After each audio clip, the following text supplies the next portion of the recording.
got this song by my own dad. Listen. If you're dealing with Caribbean or African parents and whatnot, they don't like this right here. Listen, it's probably because they won't ever have that. Because a lot of them niggas be bald. They be bald. They be bald. You feel me? And I remember one summer when I came over to my dad's house when I used to see him every single summer. You know, the parents and whatnot, they divorced. I wish we could get them a Dr. Phil. I wish we could. But you know, they ended up divorcing and whatnot. You know, and I went over for one summer. You know, my pops and whatnot. This was back when I ain't had the locks. I had a little fro. I had a little fro. The man, you know, he said, hey. Go get your hair done. Go get your hair done. He gave me cheese and whatnot. I take the bread. I'm like, all right, cool. Let me go get my hair done. So I go to the barbershop and whatnot. I ain't gonna lie, the barber was type sharp. He was a Dominican barber. You know what I'm saying? He did me right. He did me great, actually. You feel me? He did me magnificent. I come back to the crib and whatnot. My dad looking at me sideways. He looking at me sideways. He's like, where's the cut at? Where's the cut at? I'm like, I got, you want to see it? What you mean? You know what I'm saying? You want to see it? He like, no, that's not a haircut. Go back. Go cut everything off. Cut everything off. So you want me to look like you?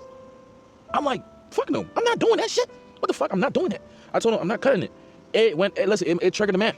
He started losing his shit. He said, you was gonna make you look like a bad guy. It's gonna make you look like a drug dealer. He brought up how, my godfather, his son and whatnot, trying to come to the U.S. and whatnot. They asked him, how many kilos are you bringing into the United States of America? Me, if I was in that situation, I would have said, I'm bringing 100 kilos in. I'm Franklin Saints.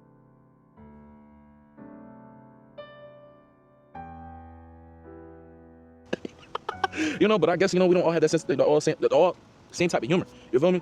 And then he started actually taking real crazy shots. This is a man that I used to view as Superman. And nigga said, I can't wait for you to end up in jail, in prison. What the fuck?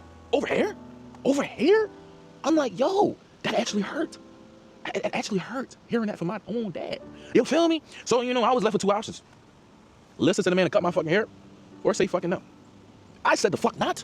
I'm not rocking a baldy. These niggas, every time I ever get a baldy in school, that slap the back of my head talking about Kobe, Michael Jordan, that slap the back of my neck talking about credit or debit. You think I want to go back to that? That's a trauma. That's traumatizing. It gave me PTSD. And then I got the Haitian head. Bro, yes, if you're Haitian or not, if some Africans or not, you have, bro, that shit be there. That shit be crazy. So I'm not going back to that. You feel me? So I said, fuck no. I'm not doing that. I'm not doing that. So, he said, oh, I'm going to bring you back. I'm going to bring you back to Philly. The nigga drove 2 hours to pick us up from Philly and brought us to New Jersey. You know what I'm saying? Where Kwani live at. My fault. Please don't kill me. I'm on the roof. But, you feel me? I'm like, yo, you gonna really drive us back? And he was just like, bro, he was like, yeah, so don't ever step foot in my house ever again. Don't even come to my friend with all this shit.